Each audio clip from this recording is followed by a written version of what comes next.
প্রশ্ন হচ্ছে, ডাক্তারবাবু এই যে ঘাড়ে যে ব্যথাটা হয়, অনেক সময় আমরা বলি যে স্পন্ডাইলাইটিসের ব্যথা বা স্পন্ডাইলোসিসের ব্যথা, এই স্পন্ডাইলাইটিস আর স্পন্ডাইলোসিস দুটো জিনিস কি এক? উত্তর, একদমই না। দুটো জিনিস টোটালি আলাদা, একদম ডিফারেন্ট।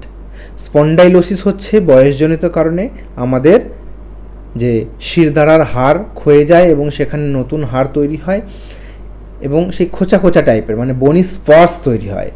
সেই বনি স্পর আমাদের যে সফট টিস্যু স্ট্রাকচার রয়েছে জয়েন্টের আশেপাশে, সেখানে একটা প্রেসার ক্রিয়েট করে, কখনো কখনো নার্ভের ওপরেও একটা প্রেসার ইফেক্ট দেয় এবং সেখান থেকে ব্যথা, ঝিনঝিন, চিনচিন এরকম একটা ব্যাপার আমরা আমাদের ঘাড় এবং ঘাড় থেকে হাতের দিকেও নেমে আসতে পারে।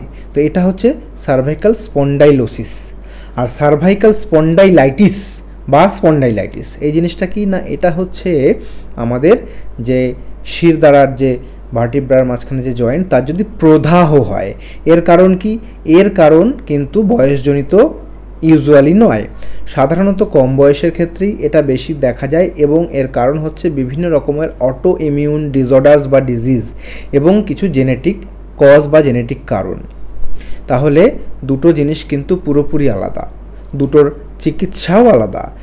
সার্ভাইকাল স্পন্ডাইলোসিসের মেইন চিকিৎসা হচ্ছে ফিজিওথেরাপি, কিন্তু স্পন্ডাইলাইটিস যদি হয়ে থাকে কারোর, তাহলে সেক্ষেত্রে যে কী রোগের জন্য স্পন্ডাইলাইটিস হচ্ছে, অটোইমিউন ডিজিজ যেটা বা জেনেটিক ডিজিজ যেটা রয়েছে শরীরের মধ্যে আন্ডারলাইং, যার জন্য এরকম একটা সিমটমস ডেভেলপ করেছে, সেই রোগের চিকিৎসা করতে হবে।